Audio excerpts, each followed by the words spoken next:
نحمده ونصلي على حبيبه الكريم اما بعد فاعوذ بالله من الشيطان الرجيم بسم الله الرحمن الرحيم ان الله وملائكته يصلون على النبي يا ايها الذين امنوا صلوا عليه وسلموا تسليما صلى الله على النبي امه بارك وسلم صلوا عليه صلاة دائما عليك يا رسول الله يا حبيب الله صلى الله تعالى عليه وسلم كان رسول الله صلى الله تعالى عليه وسلم ابيض مليحا مكسرا۔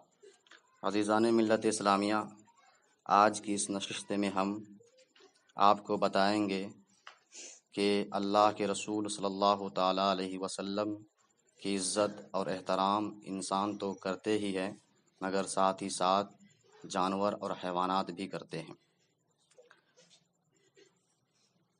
قاضی عیاض رحمۃ اللہ تعالیٰ علیہ صفحہ شریف میں لکھتے ہیں کہ حضرت ابو سعید خدری رضی اللہ تعالیٰ عنہ سے روایت ہے کہ ایک چرواہا بکری چرا رہا تھا کہ بھیڑیے نے ایک بکری کو دبوچا یعنی پکڑ لیا۔ چرواہے نے اس سے بکری چھڑا لی تو بھیڑیا تھوڑا سا پیچھے ہٹا اور سامنے بیٹھ کر چرواہے سے کہنے لگا، خدا سے ڈریے، آپ میری روزی اور میرے درمیان حائل ہوئے۔ چرواہے نے حیرت سے کہا، بھیڑیا بھی انسانوں کی طرح گفتگو کرتا ہے؟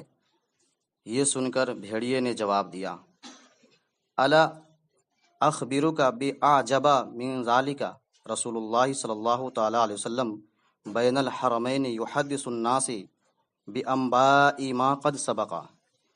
کیا میں تجھے اس سے بھی عجیب بات نہ بتا دوں کہ اللہ کا رسول صلی اللہ تعالیٰ علیہ وسلم دو پہاڑیوں کے درمیان رہتا ہے اور وہ لوگوں کو ماضی کی ساری باتیں بتا رہا ہے۔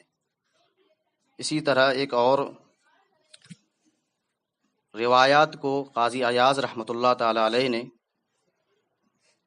لکھا ہے، اور وہ نبی کریم صلی اللہ تعالیٰ علیہ وسلم کے سواری کے تعلق سے، جو سواری نبی کریم صلی اللہ علیہ وسلم کی بارگاہ میں رہتے تھے۔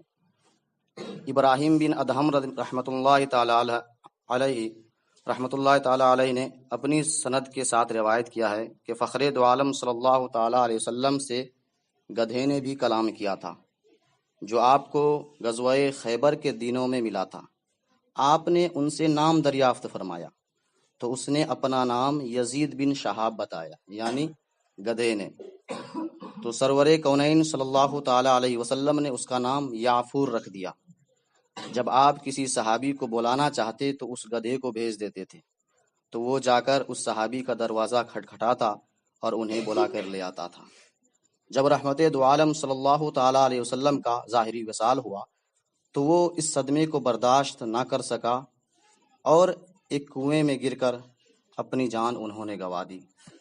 تو یہ ہے رسول کریم صلی اللہ تعالیٰ علیہ وسلم کی شان اور عظمت کہ انسان تو اللہ کے رسول صلی اللہ تعالیٰ علیہ وسلم کی عزت اور احترام کرتے ہی تھے، مگر شجر، حجر اور حیوانات بھی اللہ کے رسول صلی اللہ تعالیٰ علیہ وسلم کی بارگاہ میں رخم تسلیم کیا کرتے تھے۔